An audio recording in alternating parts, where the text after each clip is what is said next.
Mesdames, Messieurs, bonsoir. Rentrée politique et sociale au menu de questions d'actu ce soir. Inflation, stress, hydrique, productivité de l'économie et lutte contre le chômage, dialogue social ou encore réforme judiciaire. À un mois de la rentrée parlementaire, ce ne sont pas les chantiers et les réformes qui manquent. Le gouvernement a annoncé la couleur en dévoilant au mois d'août dernier les contours du prochain budget. Il s'agit en premier lieu de consolider les piliers de l'État social, tout en assurant la durabilité des finances publiques. Un État social ne nécessite-t-il pas une adhésion de tout le monde? Que dire alors de la perception de l'exécutif par l'opinion publique marocaine?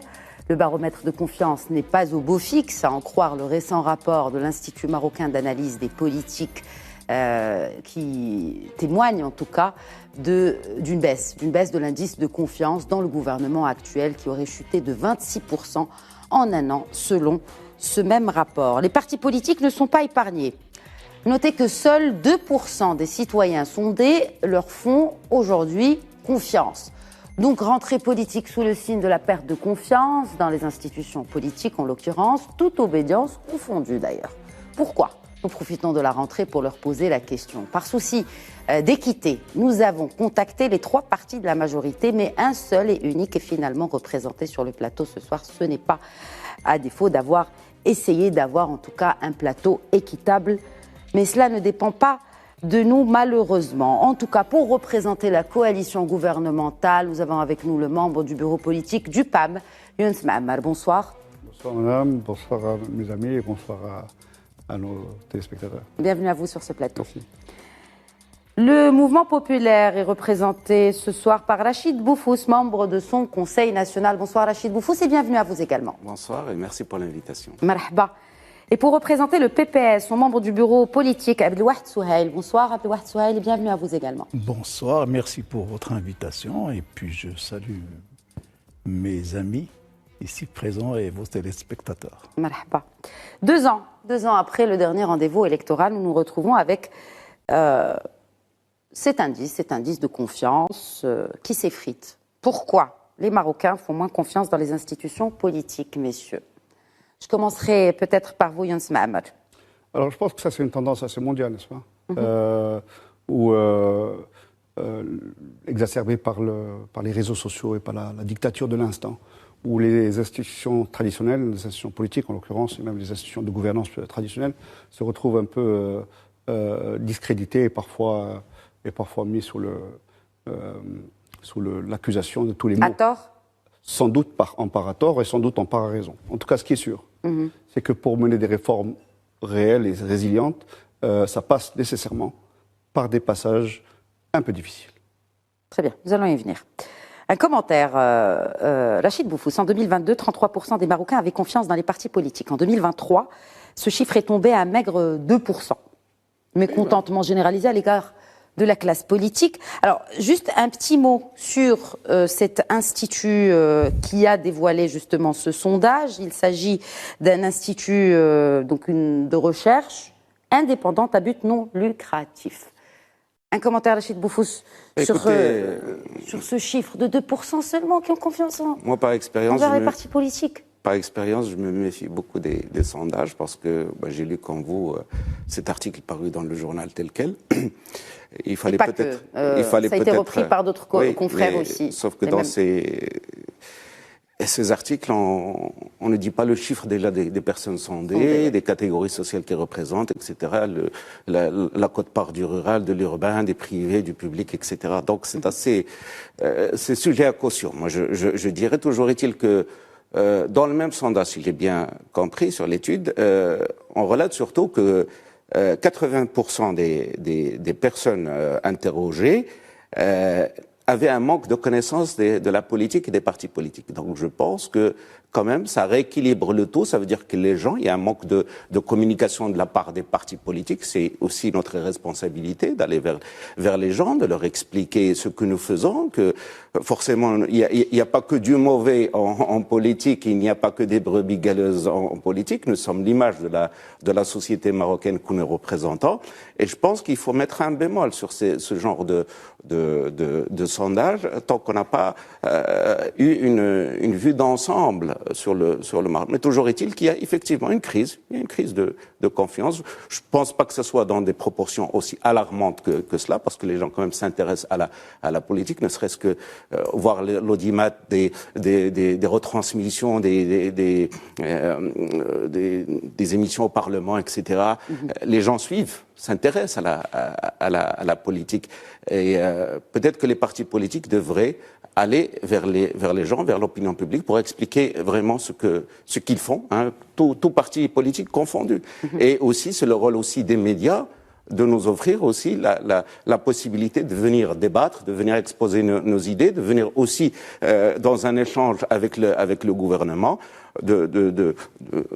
C'est le rôle aussi des médias de s'ouvrir et de nous offrir plus de possibilités de nous exprimer aussi. La porte est toujours ouverte. Je ne parle pas de vous. Je ne parle pas de vous. C'est justement ces intervenants pour venir nous leur offrant cette tribune. Je ne parle pas de vous, mais vous imaginez, il y a quelques années, il y avait plusieurs émissions de politique dans plusieurs médias et dans plusieurs chaînes de télévision. Aujourd'hui, elles ont pratiquement disparu.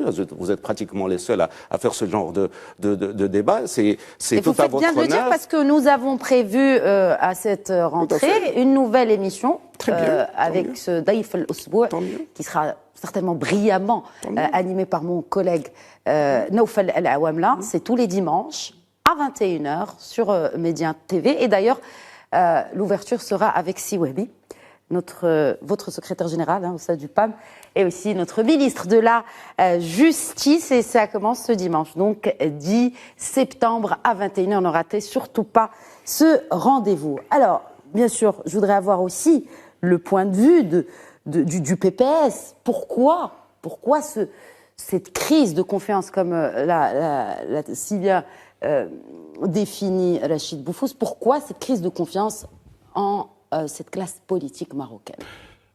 Est-ce qu'il y a une crise de confiance dans la classe politique ou dans la politique?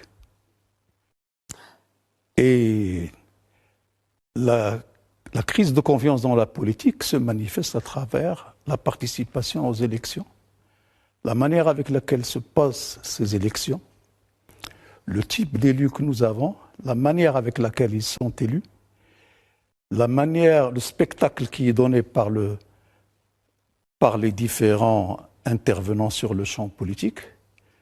Alors, je crois que c'est une réalité beaucoup plus complexe. Et franchement, je n'accorde aucune crédibilité à ce travail qui a été présenté. C'est votre droit, mais au moins c'est un travail qui a été fait. Ce sont des chercheurs qui l'ont élaboré et publié. Bon, ceci étant, alors quand on nous dit que les gens n'ont pas confiance dans la politique, mais ils ont confiance dans les élus locaux, il y a manifestement un problème. Parce que ces élus représentent bien ces partis évidemment, politiques.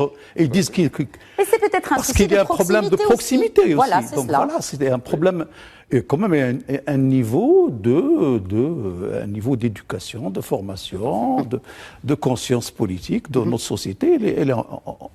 On débute un processus depuis un certain nombre d'années, mais nous sommes une jeune démocratie avec ses avantages et ses inconvénients, ses points forts et pas mal de défauts. Qu'est-ce qui vous fait dire que c'est une jeune démocratie? Elle a quand même atteint une maturité qui a été d'ailleurs applaudie, ne serait-ce que par le taux de participation aux dernières élections. J'ai connu dans ma jeunesse le référendum pour la Constitution de 1962 et j'ai connu la suite. J'ai connu les années de plan et j'ai connu tout ce qui s'est passé. C'est pour cela que je garde confiance et dis nous sommes un pays qui est en train d'évoluer et nous sommes une jeune démocratie et un État qui a 13 siècles. Une réaction. Pour rebondir sur ce qu'a dit Sohail, que je partage parfaitement, c'est qu'en réalité, d'abord, ce que je disais tout à l'heure, c'est une tendance mondiale, c'est que nous ne sommes plus dans un monde de clivage idéologique, au sens de ce que nos anciens ont connu, en tout cas pas de manière aussi frontale. Et ce clivage, ce non-clivage idéologique est exacerbé aussi par peut-être une jeunesse non engagée politiquement parce qu'il n'y avait pas de clivage, et puis aussi parce que la formation, parce que les trajectoires des uns et des autres.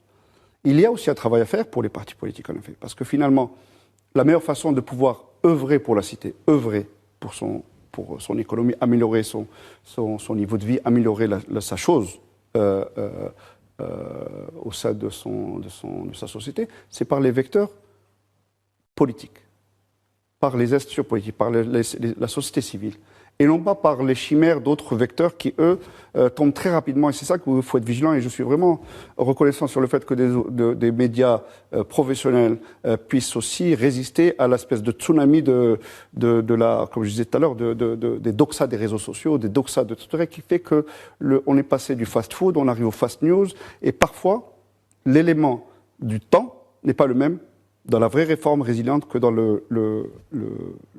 la dictature de l'instant, la dictature du rapide. Mais ce qu'on reproche aussi beaucoup à ce gouvernement, Younes Ma'amar, c'est un manque de communication. Alors, mais effectivement, si vous parlez des réseaux sociaux, on retrouve beaucoup de communiqués. Ce ne sont pas les communiqués qui manquent. Est-ce que ce ne serait pas l'une des raisons pour lesquelles le citoyen se détache aussi de cette action gouvernementale, de part, en fait, il ne se sent pas réellement, il n'y a pas cette proximité avec le citoyen. Sans doute, mais peut-être que le tort est partagé, je m'explique. D'abord, la première chose, c'est que, comme dit l'adage, il n'y a pas de pire sourd que celui qui ne veut pas entendre. Peut-être qu'il y a des moyens de communication qui sont faits par les travaux, les chantiers qui sont menés, ils sont palpables. Ils devraient parler d'eux-mêmes. En tout cas, certains sont en grand chantier, certains livrables commencent à apparaître et devaient dans une certaine mesure parler d'eux-mêmes. Il y a aussi, tout à l'heure je le disais, dans les moyens de communication traditionnels qui sont le Parlement. Si vous l'a dit tout à l'heure, et c'est un indicateur qui est très encourageant, c'est que le taux d'audimat des sessions parlementaires, des questions est extraordinaire. Enfin, il est très important par rapport aux pays de la sous-région, même au-delà. Donc, il y a aussi une définition à établir de ce que c'est que les moyens de communication. Bien entendu, il y a un élément d'imparfait, il y a un élément de perfectible. Mais je crois que ça serait faire un tort que de dire que la communication est totalement inaudible. Inaudible, en tout cas ce qui est audible, c'est l'opinion publique, et notamment sur ces réseaux sociaux, et ils crient leur désarroi et leur mécontentement par rapport à ce manque de communication du gouvernement. Pourquoi, Rachid Boufous, l'action du gouvernement ne rassure-t-elle pas? Classe politique d'ailleurs, en tout cas chez l'opposition, et aussi une grande partie de la population marocaine. Je l'ai dit à plusieurs reprises sur les médias, bon, à la télévision et à la radio précédemment, dans d'autres émissions, c'est qu'il y a effectivement un déficit de communication de l'actuel gouvernement. Peut-être que ce gouvernement travaille, peut-être qu'il y a des chantiers, comme a dit Ma'amar. Les chantiers qu'ils parlent d'eux-mêmes, je ne sais pas comment ils vont faire, mais je pense qu'il doit y avoir des porteurs de projets qui doivent parler, notamment des ministres, qui doivent venir. Moi, je n'ai pas encore vu de ministres venir débattre de manière contradictoire avec l'opposition sur les projets du gouvernement. Or, c'est son rôle. Ça se fait au Parlement.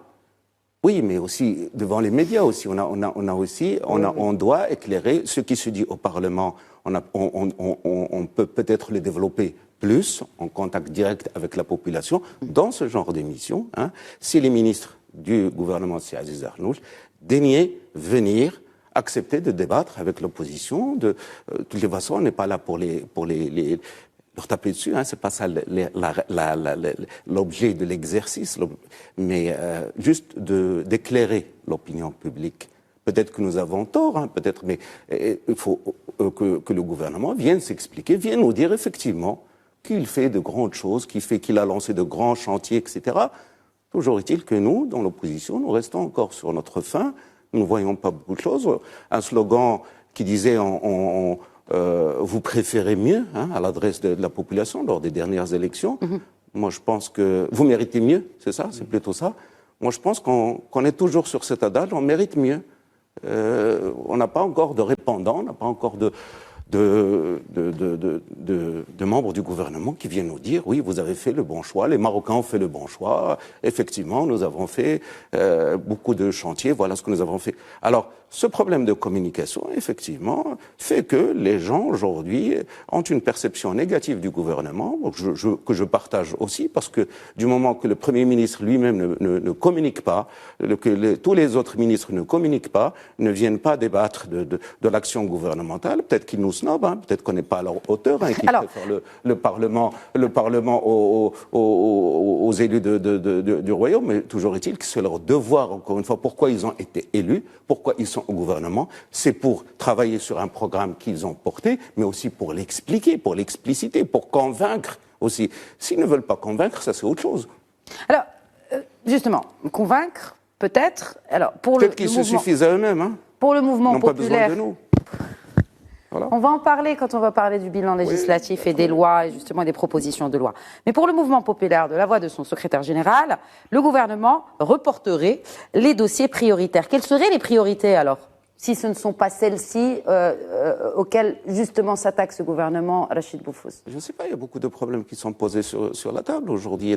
Lesquels? On veut du concret. On veut parler pragmatique. Aujourd'hui, je veux comprendre comment le gouvernement va faire pour juguler la hausse des prix. Comment il va faire pour juguler la hausse incompréhensible du carburant et de l'énergie. D'accord. Comment il va faire justement pour vous parler de l'État social, comment il va mettre en œuvre justement cet accompagnement aux ménages, notamment dans le rural. Comment il va faire pour préparer la prochaine campagne agricole, décider de faire, comment il va faire un programme pour juguler le problème du stress hydrique un peu partout. Il y a pas mal de sujets qui sont aujourd'hui qu'on lit dans la presse, sur lesquels le gouvernement ne répond pas. Ce sont aussi des questions que nous posons, nous, en tant qu'opposition, au gouvernement, au Parlement, sur toutes ces questions, et nous n'avons aucune réponse du gouvernement. Donc, c'est pour ça que je dis qu'il y a un déficit de communication qui nous amène à douter de la capacité de ce gouvernement à vraiment porter un projet. Un projet de gouvernement, enfin un projet social, projet économique pour le pays. Voilà. Vous voulez répondre peut-être, Younes Ma'amar, avant que je fasse réagir aussi le PPS? Avec plaisir. La première réponse, c'est que l'objet de ces exercices, justement pour ne pas tomber dans le désintérêt des jeunes et des Marocains sur la chose politique, c'est de rester loin du populisme et de rester loin d'espèces d'annonces et de déclarations un peu... Si on dit Qu'est-ce que vous appelez populisme? Parce que le terme est galvaudé depuis quelques années. Le populisme, c'est intéressant parce que maintenant c'est le gouvernement qui accuse l'opposition de populisme, alors que les gouvernements précédents, c'était plutôt l'opposition qui accusait le gouvernement de populisme. Je voudrais juste vraiment avoir votre conception du populisme au sein de la majorité gouvernementale. Le représentant du gouvernement, je suis représentant de la majorité. Oui, bien évidemment. Et pour répondre à votre question, ce n'est pas dans une approche accusatrice, mais le populisme, c'est titiller les instincts presque primaires qui appellent aux réactions tout à l'heure que je disais, des espèces d'accusations, il n'y a rien à faire, rien n'a été fait, etc. C'est ça le populisme. Alors pour cela, quand on dit que rien n'a été fait, je crois que c'est être injuste envers le Maroc et envers peut-être ce gouvernement et les autres aussi qui sont venus avant. Mais dire que tout a été fait, ça serait être injuste envers les Marocains. Donc c'est un élément d'équilibre qu'il faut trouver de manière réaliste. Quand certains points qui ont été mentionnés par Boufous, il y a des éléments tangibles, certes perfectibles, mais qui sont là pour pouvoir apporter des solutions tangibles aux problèmes, que ce soit le problème de l'augmentation de la pression sur le pouvoir d'achat. Vous savez que la caisse de compensation a contribué à hauteur de 40 milliards de dirhams. Qui n'est pas, c'est pas un élément anecdotique, c'est quand même un élément structurel sur le blé tendre, sur le sucre, sur le butane et sur l'électricité. Je ne pense pas que ce soit un élément qui soit anecdotique et qu'il faille balayer de manière mais est-ce que c'est un acquis de ce gouvernement? Ce que vous dites là, ce n'est pas un acquis. C'est-à-dire la caisse de compensation, elle était là avant. Bien entendu. Mais il y a mené les ressources. Qu'est-ce qu'a fait concrètement, puisque vous en parlez? C'est l'un des sujets vraiment très épineux. D'ailleurs, dans sa note de cadrage pour le PLF 2024, la priorité des priorités, c'est de juguler l'inflation. Concrètement, que fait ce gouvernement, Younes Ma'amar, pour juguler l'inflation? Alors, l'élément sur le fait que la caisse de compensation n'est pas, n'est pas à l'acquis de sa création par ce gouvernement, ça c'est acquis. Mais le financement de cette compensation, cette approche volontariste de pouvoir monter, on est passé de 20 milliards de contributions en 2022 à 40 milliards, ça il faut mobiliser les ressources, il faut les trouver. Ça c'est un élément, et c'est une action politique tangible pour réduire la pression. Taux de gestion financière. Ce qui est par contre de l'acquis de ce gouvernement concernant les aides, c'est comment transformer certaines de ces aides en aides directes. Bien entendu, parce que l'aide directe est de nature à pouvoir, on va dire, réduire l'intermédiation et aller directement aux bénéficiaires. Ça, c'est un élément important.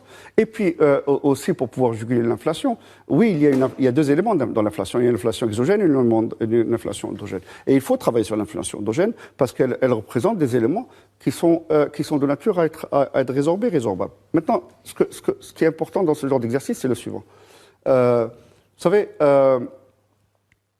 il y a un exercice qui a été fait qui a le bénéfice d'être, qui s'appelle le nouveau modèle de développement, qui a été sans doute un travail imparfait, mais un travail qui est de la combinaison des intelligences marocaines et qui a eu le bénéfice d'avoir l'aval de la plus haute autorité de l'État.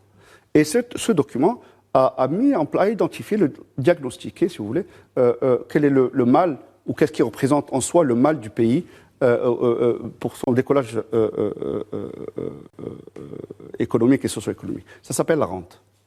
Or, il y a des manières d'adresser ce problème et il faut les adresser de manière sereine, structurée, et parfois ça prend le temps qu'il faut. On reproche à ce gouvernement justement de ne pas suivre les recommandations du nouveau modèle de développement, notamment sur cette question de rente. C'est pas moi qui le dis, ce sont les observateurs. C'est un faux procès à deux égards. D'abord parce qu'on a mis mandat. Enfin, en octobre, nous ferons un mi-mandat. Et secondo, les mesures qui sont prises, que ce soit sur les aides directes, que ce soit pour lutter contre la rente, pour lutter contre l'économie de la rente, que ce soit sur l'habitat. Des exemples. Un exemple, je parlais tout à l'heure de l'aide directe sur l'habitat. Vous savez que c'est des initiatives qui se font face à des forces inertielles assez extraordinaires parfois. En voici une, et il y en a d'autres sans doute. Très bien.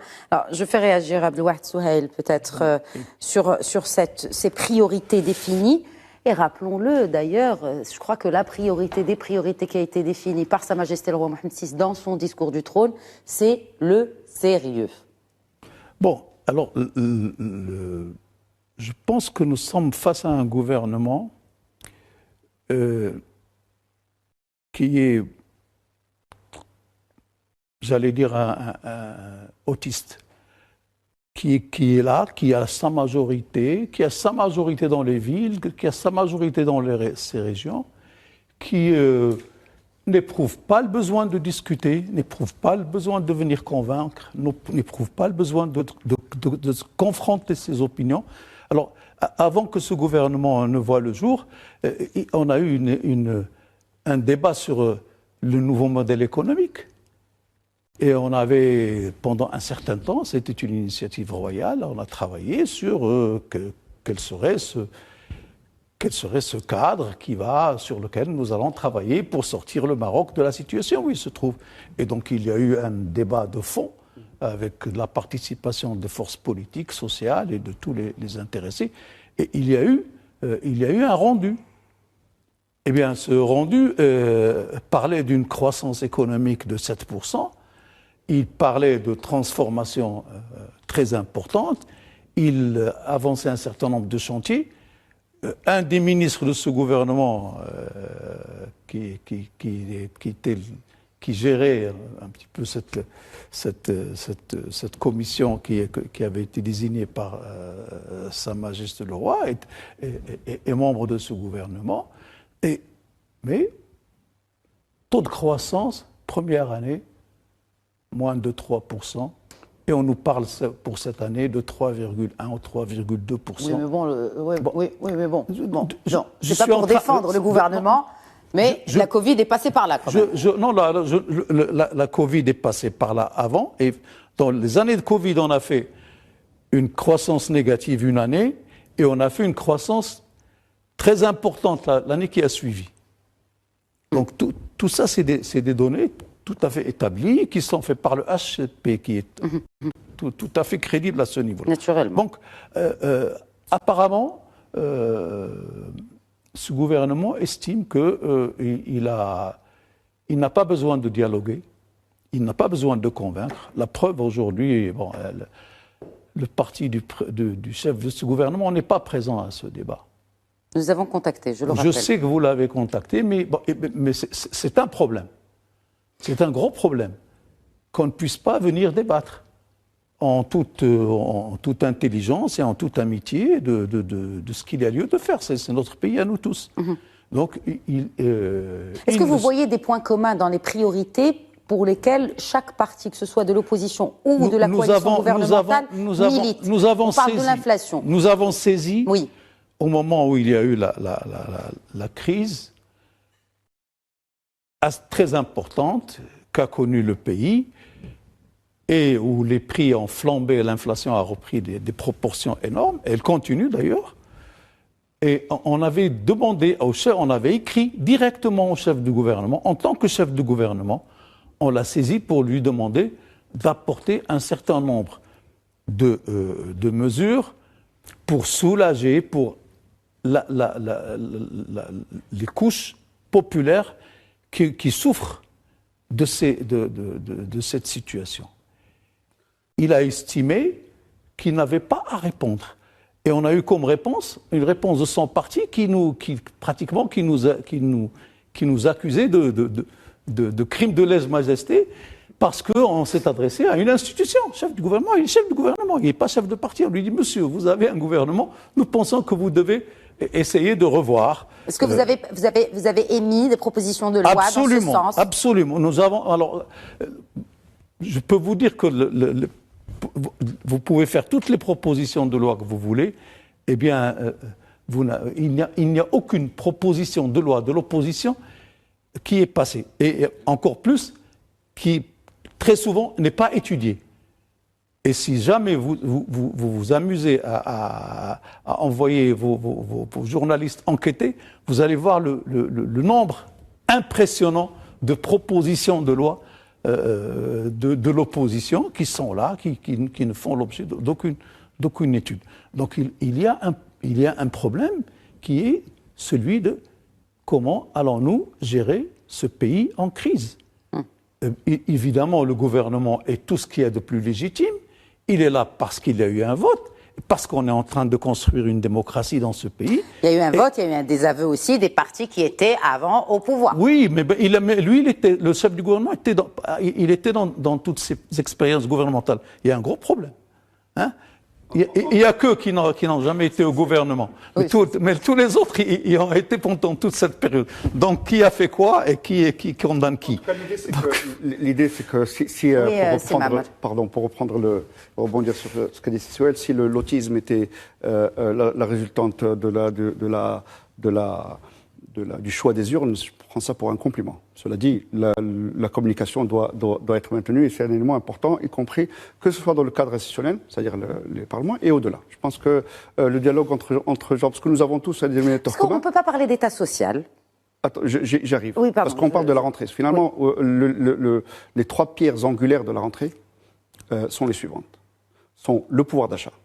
Et quand on dit qu'est-ce qui a été fait sur le pouvoir d'achat, c'est important. Il faut dire ce qui est en train d'être fait sur le pouvoir d'achat, sur les aides indirectes via la caisse de compensation ou via l'ONE qui joue de fait un rôle de caisse de compensation sur le pouvoir d'achat, via aussi les outils d'aide directe. Et il y a peut-être en filigrane, je le reconnais, de travail à faire dans l'urgence, mais aussi inscrit dans le temps, parce qu'il faut que ce soit résilient par rapport aux éléments de l'inflation endogène. Ça, c'est le pouvoir d'achat. Il y a un autre élément qui est passé sous silence, mais qui est combien important, parce que c'est une première dans notre pays. C'est le dialogue social. C'est quand même pour la première fois qu'il y a un cadre établi entre les parties intervenantes du dialogue social. Il y a des échéances, il y a des étapes, il y a des L'échéance, c'était septembre, pour la deuxième hausse des 5%. C'est pas la SMIC. première fois. Oui. Il y en a Le eu. 1er septembre. Non, mais il y a un cadre qui est établi, n'est-ce pas? Le cadre est établi, effectivement. Non, c'est la Si, première si. fois que nous Cela avons a un cadre été décidé établi. en 2022. Oui. Et les éléments, les livrables par rapport à ce cadre, que ce soit sur pour les enseignants, que ce soit pour les professionnels de la santé, c'est un élément qui n'est pas complètement hors propos dans le contexte du sujet qui nous Est-ce qu'on n'a pas mis, justement, on n'a pas placé la barre trop haut, dans le sens où on veut, par rapport à ce dialogue social, on parle de hausse du SMIC, on parle de réforme du Code du travail, on parle de ce droit de grève. Est-ce que, voilà, ça, est-ce que vous ne pensez pas que ce sont des décisions purement politiques? Il faut leur donner le temps de mise en place et d'apporter leurs éléments de crédibilité. Je crois qu'une augmentation sur le SMIC n'est pas un élément c'est pas un coût politique. Il rentre dans une équation plus globale. Par exemple, pour les enseignants, il y a un élément extrêmement intéressant, je trouve, parce que, d'ailleurs, parfois la symbolique est aussi importante que la substance. Vous savez, quand les petits sont rentrés le 4 septembre, 8 millions de jeunes sont rentrés à l'école le 4 septembre, en même temps, pardon de l'expression, que leurs concitoyens nantis, des fils de nantis. Je crois que la symbolique, après plusieurs années de léthargie au démarrage de la saison scolaire, est une symbolique assez séduisante. Pourquoi j'en parle? Parce que pour revenir par rapport au dialogue social et par rapport aux enseignants, la réforme du secteur de l'enseignement, par exemple, qui est menée à tambour battant par l'équipe en charge, reconnaît l'importance de la réhabilitation ou de la réhabilitation. Cette réforme ne peut pas se faire sans l'enseignant. Elle n'est pas faite contre l'enseignant, mais avec les enseignants. Donc il y a une espèce de réhabilitation qui est faite du métier et de la trajectoire professionnelle des métiers de l'enseignement. On voit la même chose sur la santé. Mais pour ne pas diluer le débat, le deuxième élément sur le dialogue social, je crois qu'il y a un cadre qui est mis en place, un engagement que l'on voit et qui n'est pas complètement désuet. Cet engagement de revoir le Code du travail et le droit de grève, oui, bien sûr, de la part du gouvernement. Mais vous pensez le gouvernement capable de mener à terme? C'est pour ça que je dis, est-ce qu'on ne place pas la barre un peu trop haut et de mener vraiment à terme, très bien. ou de respecter ses promesses? D'abord, le gouvernement le fait avec des acteurs. Il y a le secteur privé aussi qui a son mot à dire. Oui, bien entendu. Il le fait avec ses acteurs. Le gouvernement ne le fait pas comme en autiste. Il le fait avec des acteurs les intervenants. Et si la barre est placée haut, dont acte, c'est bien. Ça ne serait pas plus intéressant de placer la barre haut et d'y aspirer que l'inverse. Et le troisième point, pour finir, c'est le point sur la solidarité, la généralisation de la protection sociale, une volonté royale qui est aujourd'hui que ce gouvernement tente d'accélérer par la généralisation du RSU avec l'objectif de 2023 pour les aides directes. Ce ne sont pas des éléments qui sont c'est la fin de l'année, en fait. Totalement désuets. Comme ça a été d'ailleurs rappelé par le souverain. Rachid Boufous, on parle aujourd'hui de dialogue social. Est-ce que vous pensez réellement qu'on pourra arriver à une solution, soit d'ailleurs de courage politique ou peut-être aussi de trouver un juste milieu entre les syndicats? Est-ce que demande le secteur privé à travers la CGEM? Alors, si vous permettez, moi, je voudrais juste reprendre Simamar sur le terme de populisme qu'il a dit tout à l'heure. Hein. Si populisme veut dire qu'on titille le gouvernement, alors on est populiste, effectivement, parce que c'est dans notre rôle de demander quand même des comptes au gouvernement. Par contre, quand je vois l'actuel président du Parlement qui disait lors de la campagne électorale que s'ils arrivent au gouvernement, ils vont offrir à tous les Marocains un revenu mensuel de 2500 dirhams. Et s'ils ne le faisaient pas, les citoyens n'ont qu'à leur jeter la pierre. C'est cela le populisme. Parce que proposer quelque chose aux gens dont on n'est pas capable, aujourd'hui on le voit bien, de pouvoir le réaliser, c'est cela le populisme. Le populisme, c'est pas de demander des comptes au gouvernement. Le gouvernement doit parler, le gouvernement doit s'expliquer. Il doit s'expliquer non seulement devant les élus au Parlement, mais il doit aussi s'expliquer devant ses électeurs et devant le peuple marocain, en acceptant d'ailleurs de venir parler, et il ne parle pas. Pour ce qui est du dialogue social, effectivement, bon, il y a des annonces. Bon, on n'a rien vu encore. Sur l'aide directe, moi je suis effectivement favorable sur l'aide directe au logement. C'est un secteur que je connais parfaitement. Ce n'est pas un sujet récent, il ne date pas de l'actuel ministre, mais ça fait 7-8 ans qu'on parle déjà de cette aide directe parce que à un moment, on s'est dit que la subvention des promoteurs à travers les logements sociaux ne pouvait pas continuer éternellement parce que ça faisait perdre aux caisses de l'État quelque chose comme 40 milliards de dirhams en matière d'exonération fiscale par an. Mais le gouvernement actuel a arrêté le programme de logement social sans donner d'alternative justement aux promoteurs, parce qu'on sait quand même que le secteur du bâtiment est très important comme vecteur de développement au Maroc. Beaucoup de Marocains épargnent dans le dur, hein, dans le logement. Hein. C'est le premier poste d'épargne des Marocains.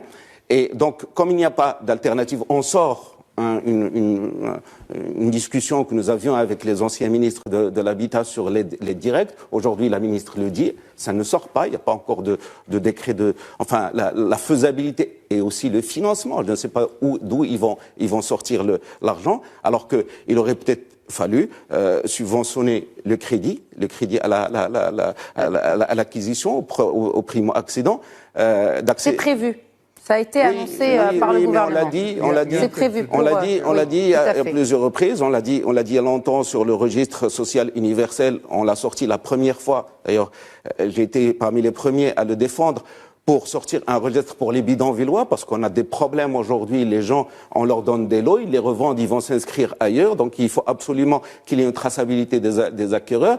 Et puis, sur le reste, est-ce que donner de l'argent, oui. Mais toujours est-il que c'est rattrapé par l'inflation de l'autre côté. Et le problème encore, c'est qu'on ne combat pas l'inflation aujourd'hui avec les outils importants. Vous rappelez très bien que Madame la ministre de l'économie et des finances, en 2022, avait dit que pour la loi de finances de 2023, elle allait ramener l'inflation à 2%, alors que l'inflation a démarré à 8%. Au début de l'année. Aujourd'hui, elle se stabilise autour de 5,4. De janvier à juillet, il n'y a eu que 2 mois baissiers. Donc sur 7, tous les autres mois ont été des mois haussiers sur l'inflation. On a demandé à ce qu'il y ait un contrôle des prix. Hein, la loi sur la concurrence le permet. À l'article 6, effectivement, quand il y a un problème, on doit réguler les prix, on doit les contrôler, notamment sur les fruits et légumes. La FAO a donné récemment un chiffre. L'augmentation des fruits et légumes au Maroc au mois de juillet était de 15%. Sur le Maroc. C'est pour ça que le gouvernement compte aider justement les agriculteurs à travers Génération Green pour juguler la hausse des prix des légumes. Je vous ferai réagir d'ailleurs sur cette proposition du gouvernement. Au-delà ce sont toujours des beaux mots, hein, le green, le machin, etc. C'est des choses qui veulent rien dire. Il faut du concret. Aujourd'hui, nous avons demandé à ce qu'il y ait la réforme du DAER de 1963 sur les mandataires de marché de gros. Il est anormal qu'aujourd'hui, en 2023, qu'il y ait encore des descendants de résistants qui bénéficient encore de cette rente dont a parlé Mouammar justement, et ce sont eux qui ont le droit de vendre dans le marché de gros. Donc ce qui fait qu'il y a ce problème d'intermédiaire entre l'agriculteur et le consommateur final, ce qui fait qu'il y a une augmentation de plus de 100-200% même des prix, ce n'est pas normal. Je crois que le ministre de l'Intérieur avait fait une déclaration lors de la dernière session parlementaire en disant qu'il allait réformer ce DAER des mandataires de marché de gros. On attend encore une fois qu'il le fasse. Et c'est ce problème-là, effectivement, de la rente des intermédiaires qu'il faut réformer. Ça, c'est quelque chose de concret aujourd'hui. On ne va pas inventer un concept comme celui que vous venez de créer avec des consultants qu'on va ramener de l'étranger avec des PowerPoint et à non plus finir. Non, ça, c'est du concret qu'on doit agir, sur lesquels on peut agir et que les gens peuvent, au bout d'un mois, au bout de 15 jours, voir justement la transformation, enfin la réalité de cette réforme. Il y a une autre réforme. Justement, on a parlé de Rachid. Oui. On a parlé de l'inflation et on a longuement parlé de l'inflation et ça se comprend. Oui. Mais il y a d'autres chantiers. Oui. Il y a la réforme de la justice. Très bien. On va y venir.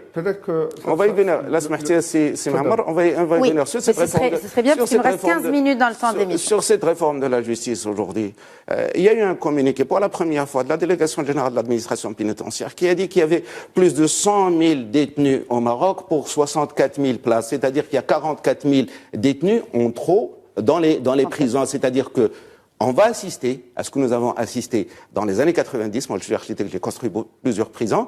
En 94-93, avant que le gouvernement de l'époque ne lance la réforme, la construction de nouvelles prisons, il y avait des prisonniers qui faisaient les 3-8 pour dormir. Donc on va y arriver bientôt. Donc comme il n'y a pas assez de place, les gens ils vont dormir où? Donc ça suppose que en matière de la détention préventive doit être revue.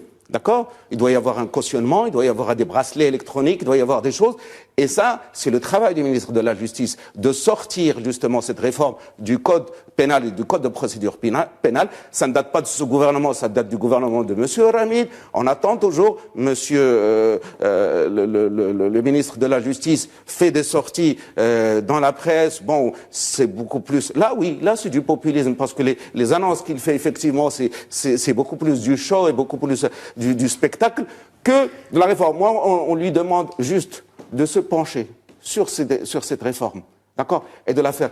Il n'y a pas simplement ça, il y a aussi la réforme du statut personnel, la réforme de la Moudawana. Le code de la famille. Alors, le code de la famille. Donc, toutes ces choses-là, il faut absolument que le gouvernement le fasse. Il représente le parti de Siwebi, dont il est d'ailleurs. Le populisme, pour revenir à un truc que je ne veux pas... On ne veut pas arrêter, vraiment. On ne s'arrête pas que sur le populisme, mais on aimerait vraiment savoir où en sont justement concrètement ces réformes, et notamment la réforme de la justice. Le populisme, c'est l'espèce le négativisme systématique et l'alarmisme systématique, un peu sous les feux de la rampe parce que ça fait le buzz de l'instant. Et c'est pas ce que je sais qui est le dénominateur commun de mes amis ici présents. Vous savez tout à l'heure j'avais dit en intro qu'il n'y a plus de clivage politique et donc les partis finalement, c'est un point de vue qui mériterait beaucoup de démonstrations. Oui, mais au-delà. Moi, je ne me retrouve pas dans le PAM. Il faut m'excuser. Non, voilà, je dis clivage, les éléments clivants. J'ai ma trajectoire, j'ai mon opinion et j'ai ma doctrine politique et je suis un vieux militant qui en a vu d'autres. En tout cas, voici le sujet. Tel n'est pas le sujet, la capacité des hommes et des gouvernements à exécuter. Maintenant que l'on dise, par exemple, que telle et telle réforme, ou telle et telle idée, ou tel et tel décret existait avant et n'a pas été exécuté, voici, en soi, un élément qu'il faut reconnaître à ce gouvernement. Si tout le monde savait que depuis longtemps qu'il y avait un problème dans la rente du secteur de l'habitat et qu'il fallait des aides directes, pourquoi n'a-t-on pas fait? N'est-ce pas là l'élément d'un courage d'exécution? Quand en parlant de la justice, parce que finalement c'est les grands chantiers de la rentrée parlementaire, il va y avoir le projet de loi de finances et il va y avoir 2 ou 3 lois qui sont des espèces de révolutions silencieuses. On l'attendait déjà au mandat dernier, notamment cette réforme du code pénal. Alors le code pénal va arriver, mais aujourd'hui c'est la procédure civile qui va arriver, qui va être le sujet d'un débat. Et là aussi, bien entendu, on va dire que il y a plusieurs gouvernements précédents qui avaient identifié le problème et qui n'a pas été fait. Le code pénal dont on va parler, j'espère, bientôt, c'est depuis 1962 qu'il n'a pas été changé. Je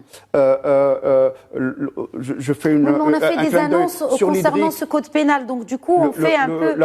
Le stress hydrique, le projet, le basculement entre le versant SBO et Bourgrec, ça fait 40 ans qu'on en parle.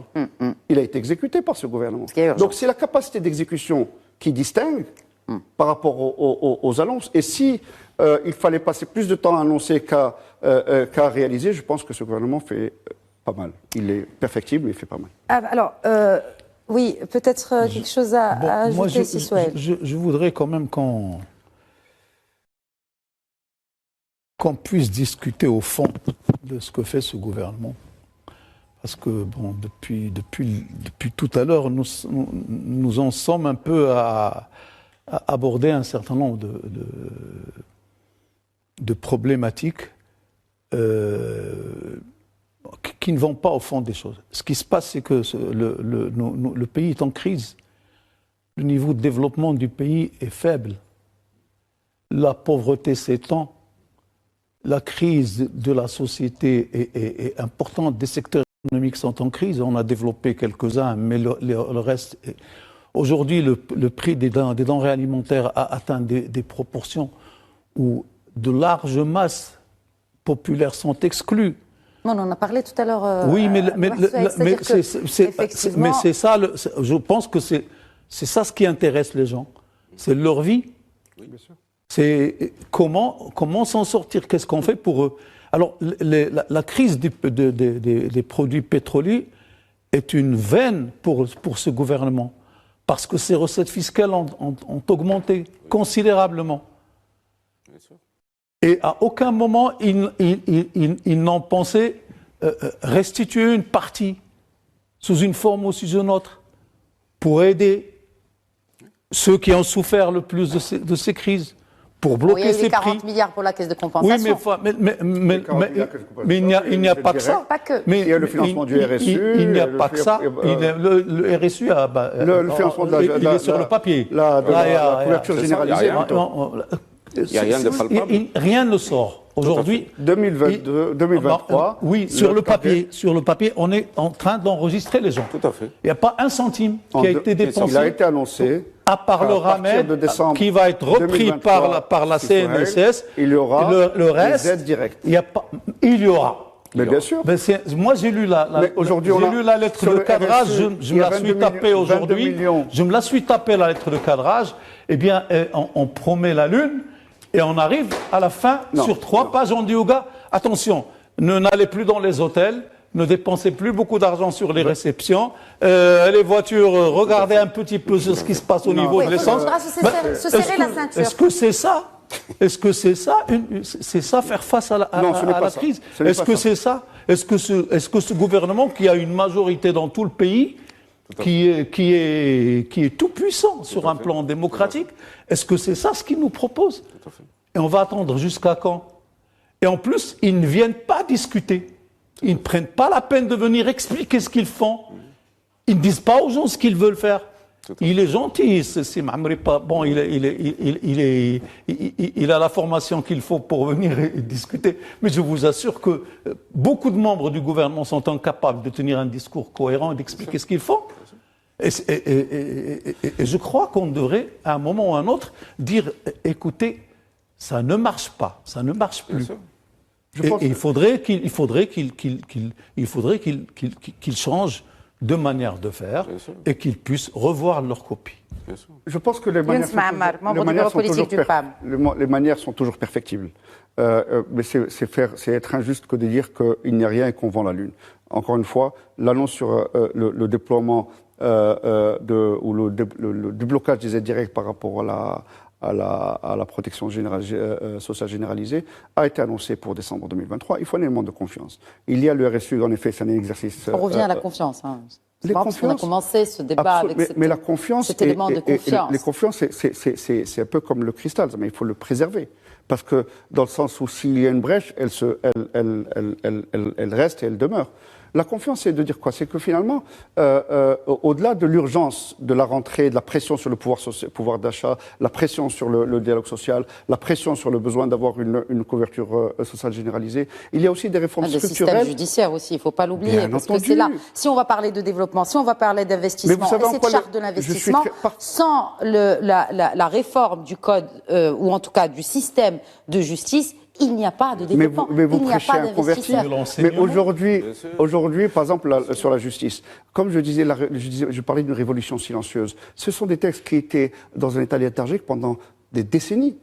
Alors, oui, peut-être que le fait de vouloir chambouler, de bousculer les codes pour pouvoir le faire passer.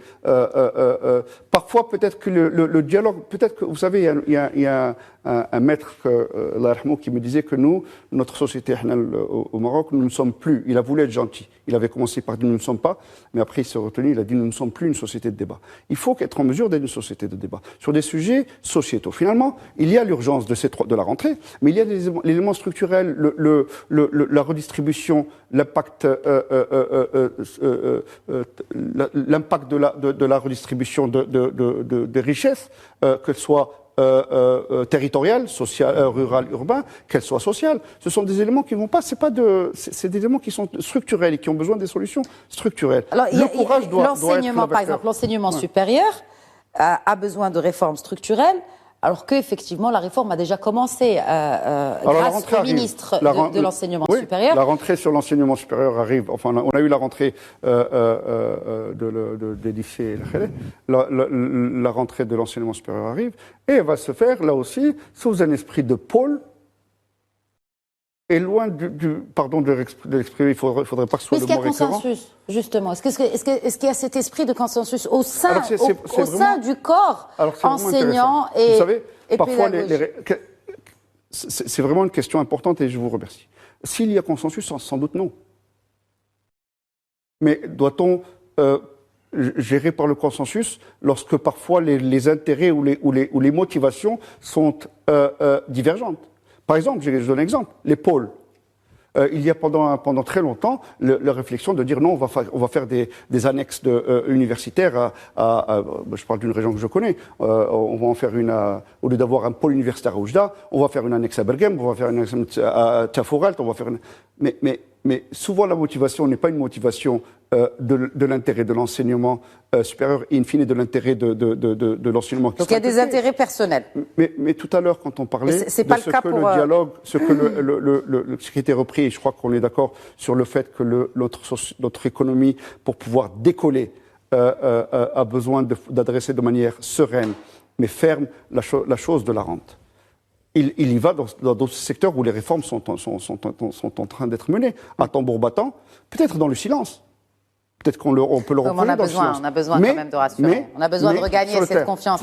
Parce que quand je dis sur le silence, rappelez-vous ce que j'ai dit alors, il n'y a pas de pire aveugle que celui qui ne veut pas entendre. Il y a le cadre parlementaire qui est là, le cadre du Parlement qui est là. Sans doute, il y a aussi des dialogues à établir avec d'autres. Je pense que le fait que notre secrétaire général et ministre de la Justice viennent parler non pas dans le populisme, mais sur des éléments qu'ils présentent à bras-le-corps dans la nouvelle rentrée parlementaire, Ce sera dimanche soir. Alors justement, vous avez parlé de Siwebi. Alors cette rentrée aussi s'inscrit sous le signe du changement. Il y a du changement dans l'air, notamment pour le PAM. Début 2024, le 5e congrès national ordinaire. Comment s'annoncent les préparatifs?